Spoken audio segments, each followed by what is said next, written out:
third attempt of getting this battle.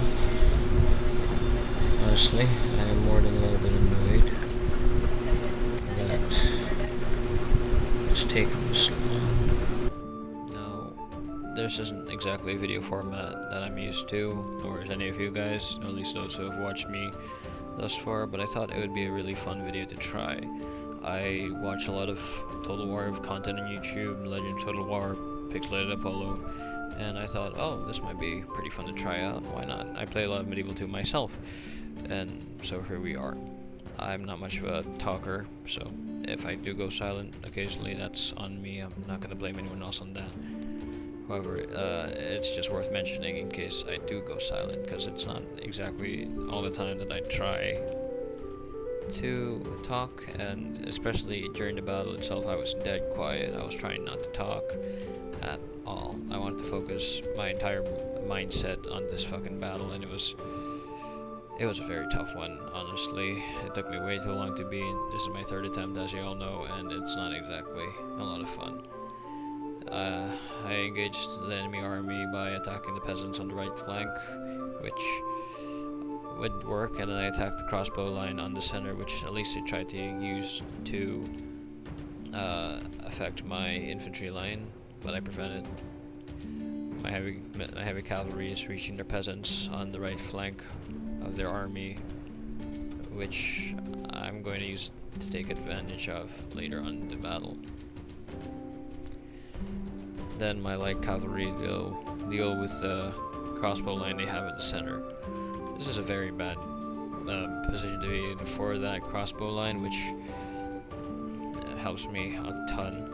The reason I sent 2 cavalry units of light cavalry, into the battle is because, well, they're going to start charging soon, and when they do charge, it's going to be a problem for me. At least it's going to pose a real threat. So I said retreat my cavalry for now and have them go back and recharge the units to just chip off as much as I can without losing as much of my cavalry as possible. I send 2 units of heavy cavalry to the back, and I send all cavalry I send to the center to the back line. The reason I do this is mainly because that when they start charging, they're also going to be able to affect my cavalry line, which I don't want, since I do need the cavalry for the second battle coming just a bit later.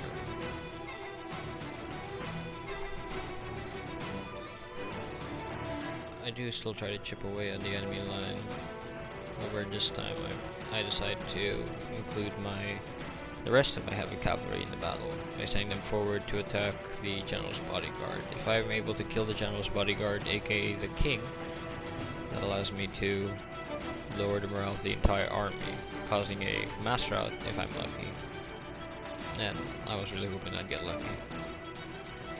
So, as you can see, the general attacks my heavy cavalry, and I send another one to its side just in case, just so I can keep attacking its flank. That causes a lot more casualties for him than it does for me. However, I think about it a bit more, and I thought, oh well, maybe I shouldn't try this, it's a bit too risky.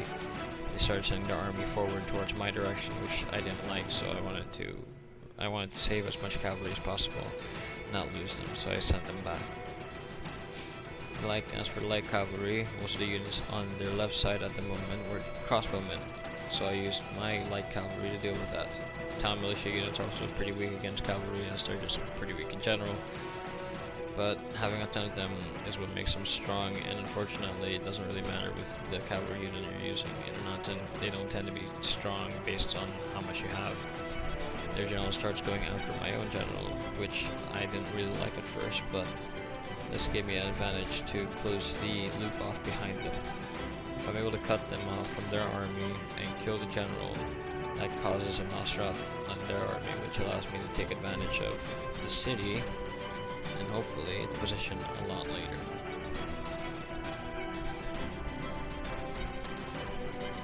I still have one of the units of heavy cavalry deal with all the troops currently left behind, and 2 units of heavy cavalry with my general try to kill the king. The battle progresses well, at least for me, and I think in a few minutes, oh wait, never mind, it's already there, the reinforcements have arrived. At this point, I'm just rushing to just get rid of this fucking army, because if I'm able to get rid of this army, yeah,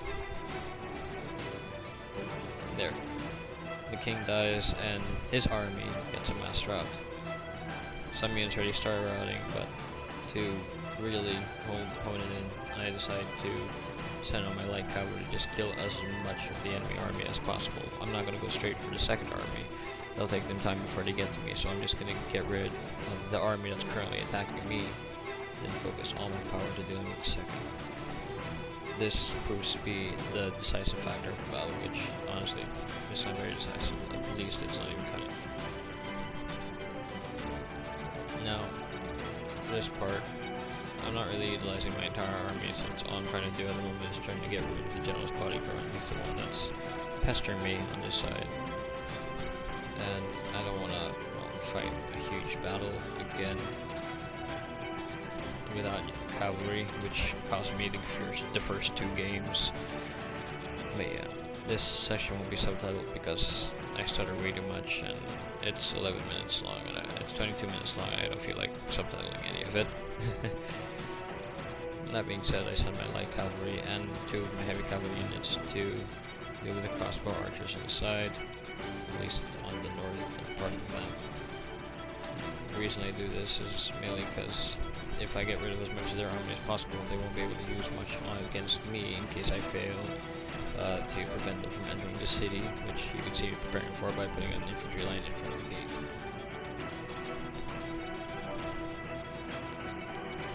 I send my cavalry to deal with their general cavalry because they start getting a bit too close.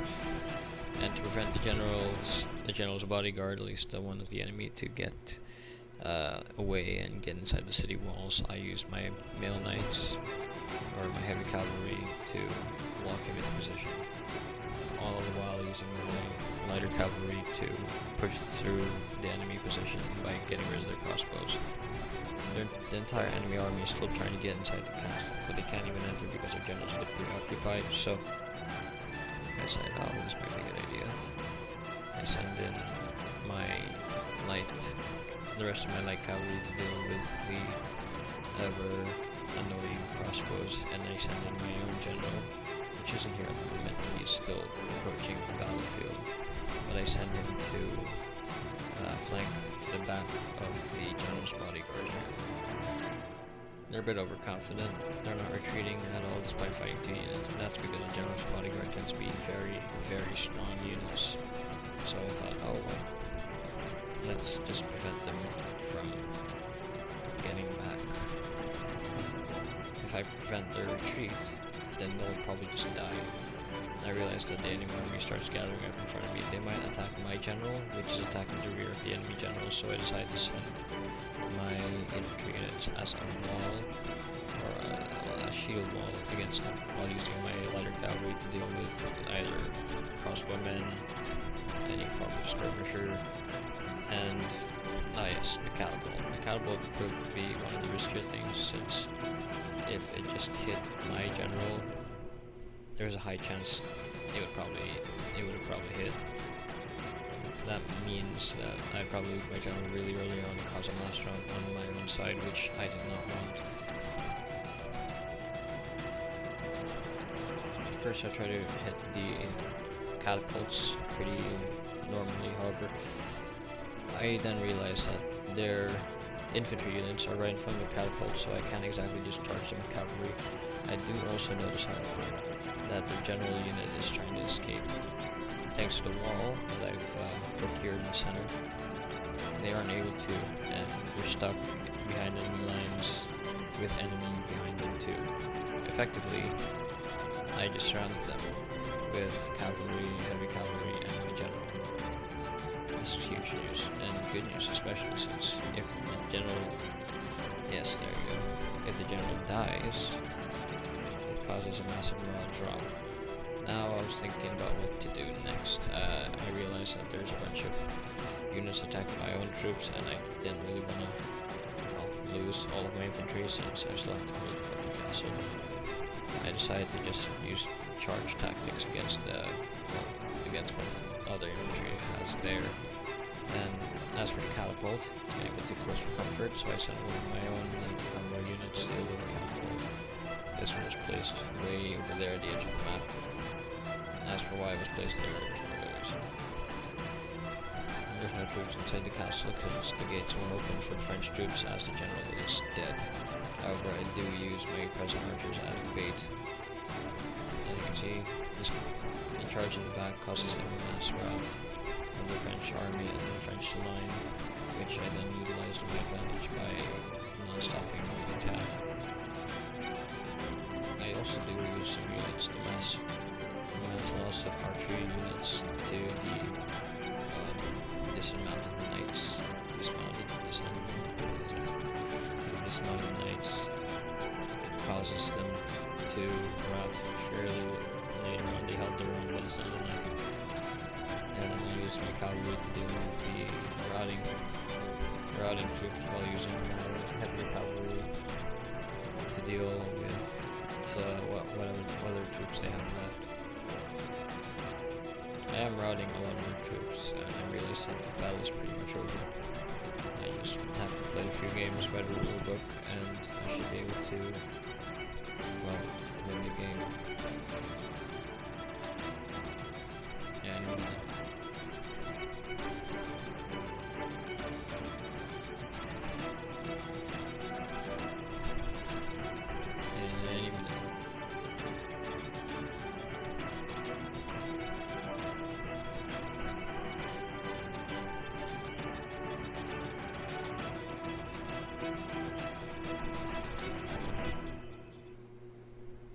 There we go.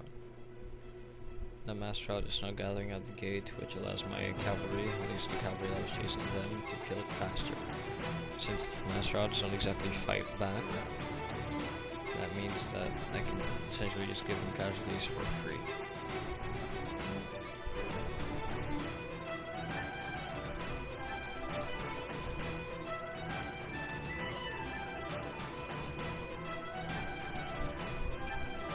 I was dead silent during the video since I can't really talk while thinking, and that's not exactly something I tend to do anyway, so it seems to be fine for me.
about 700 losses. This is okay. Yeah, the armored surgeons, they didn't really do much. To be fair, I really only wanted them to be a wall. If they were a wall, they'd protect my generals since I attacked from the rear. So it would separate their general from the army. Okay.